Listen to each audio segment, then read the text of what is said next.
Hi there, everyone. I just wanted to chat a little bit today about the importance of your diet and really your lifestyle in general, but it all starts with what you're consuming, both physically, mentally, and spiritually. I'm specifically going to touch on what you're consuming physically, so food and drink. I'll speak a little bit to my personal experience. For me, it was quite a challenge getting pregnant the first time. And I had a history of being on the pill for literally, I was the generation that they allowed women to take the pill continuously. So maybe even certainly a decade, maybe longer, 15 years, I was taking contraceptives like without stopping. And it is normal that your body adapts. So my body adapted to having those chemicals, those hormones in the system. And it took a long time for them to get out of my system. So it took me 2 years to get pregnant. My second child, literally the day after, well, not the day, probably a week after, we decided, okay, we're trying to have another baby, was when we conceived. So it is so important to consider the different layers of what is in your system before you start looking to get pregnant. So one thing that we don't necessarily think of in terms of what's in our system is processed food. It is pretty standard. We all tend to rely on certain products that are highly processed. Why it's important to consider this? Well, not only are refined sugars and refined flours and refined oils, those are the three major ones, ideally you want to avoid, and it's almost impossible to do that consuming store-bought products that come in a package, list of ingredients. So I usually give my clients 5 rules of thumb, easy to remember tips, so that you start becoming more aware of what you're consuming in these products. 1, stay away from products that have lists of more than 5 ingredients. That can be really complicated sometimes, but it's a good measure for how processed the product is. 2, high fructose corn syrup is a no-no. It is extremely damaging to your system. It screws with all your hormones, and it certainly screws up your insulin response. So really important to avoid high fructose corn syrup, especially for kids, because it has even deeper effect on them because they're little beings, right? So from there, all colorings. Most colorings fall under 2 or 3 names. You can see them as, it'll actually say a color. So red 5 or blue 40. I think both of those colors have the same reverse, and yellow number 5. And then there's like a caramel coloring, that is really common in like everything from bread to crackers, and then of course like things that are dark brown, sodas. So consider avoiding any colorings. Now that can be really difficult sometimes, but at least certain things can be colored with much natural, for example, pomegranate or beet juice can be substituted for red coloring. What else? Other than that, just general rule, like if you or your grandmother wouldn't understand what the ingredient is on the list, best stay away from it.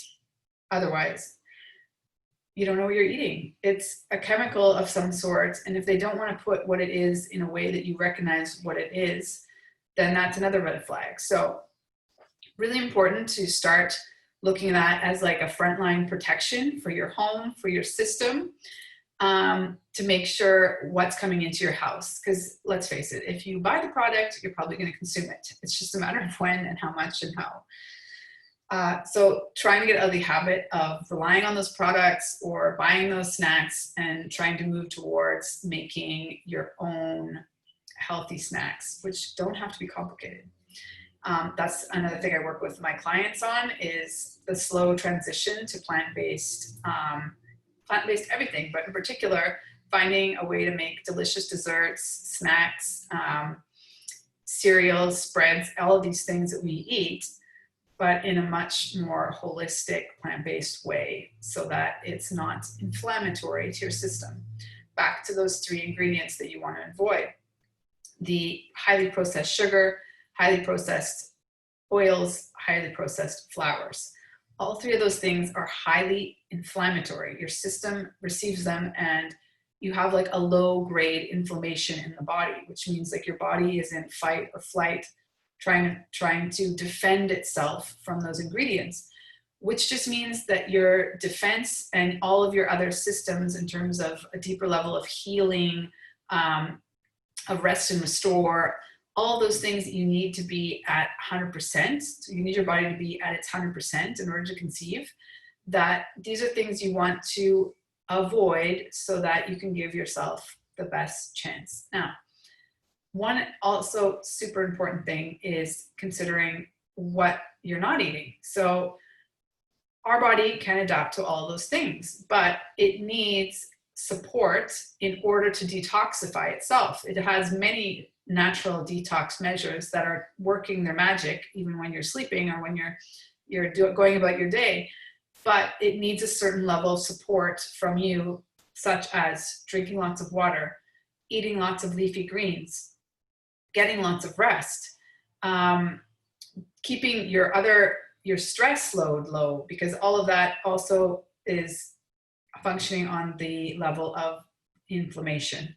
So we're protecting ourselves from highly processed foods. We're trying to minimize, downplay the level that we're consuming processed foods.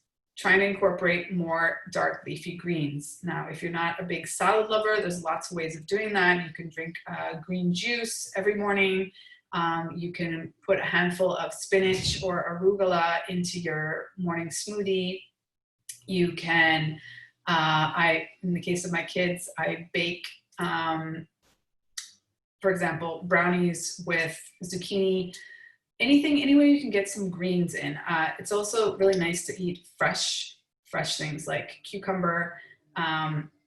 Even I personally love arugula, just with a little lemon or salt.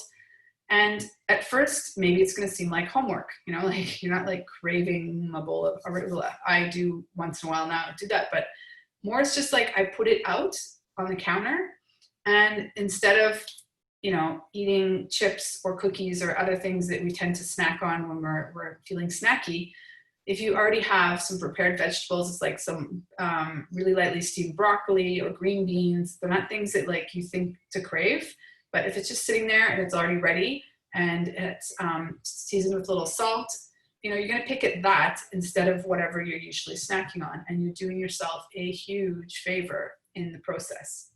So these are all little things that I work in general with all my clients, that it's so important that we are aware of the processed food industry and how to protect ourselves, why it's so important, therefore read labels. And the other subtopic that was related to processed food, but in general, you want to minimize in your diet overall, but particularly when you're trying to conceive, are animal products. Why? Well, the industrialized animal food system has so many things you want to avoid. One of them being the antibiotics that most animals are receiving.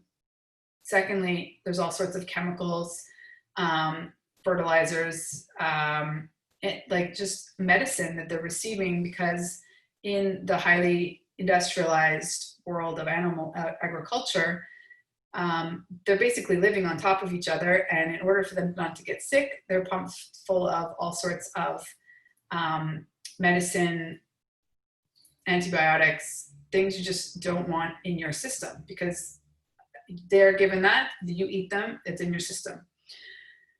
What else? Well, I personally think from like a more energetic and spiritual level, avoiding all of those things in that they weren't produced in a thoughtful way. These aren't animals that lived a nice life.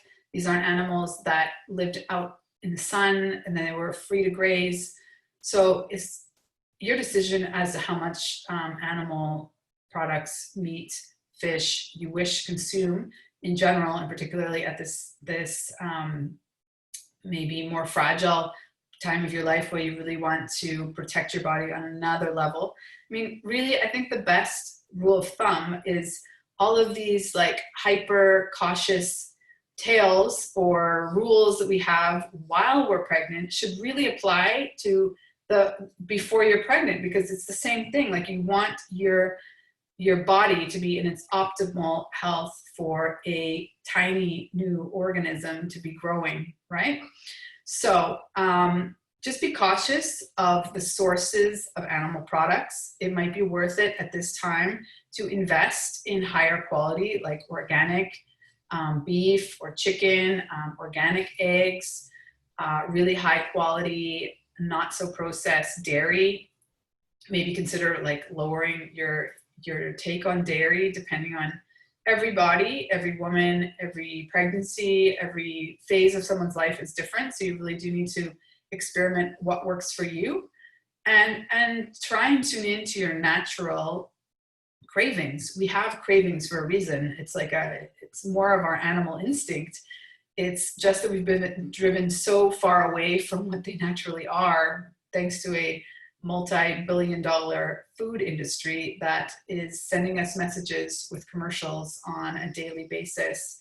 And it really does impact or skew our view of what we're craving, what we really need, what is really nourishing, what would make us feel fulfilled. I mean, part of eating is feeling that fulfillment from the inside out. Why? Well, you are what you eat. Like, whatever you're consuming, literally you are making new cells based on that material. So the more full of life, fresh, plant-based, grown in a loving, sustainable way products that we can consume always, but particularly at that precious time where you're sending the signal to the universe that you are ready to create another being. It is so important to tune in to our relationship with the earth, with the universe, with each other, with our food, with our drink, what we're consuming, and go from there. So these are all things that I love to work with you. If you are interested in knowing more, please get in touch with me. You can find me on Instagram at Megan Swan Wellness, or my website, meganswanwellness.com. So I hope I was helpful and inspired you to eat more plants at this special time in your life. Thanks.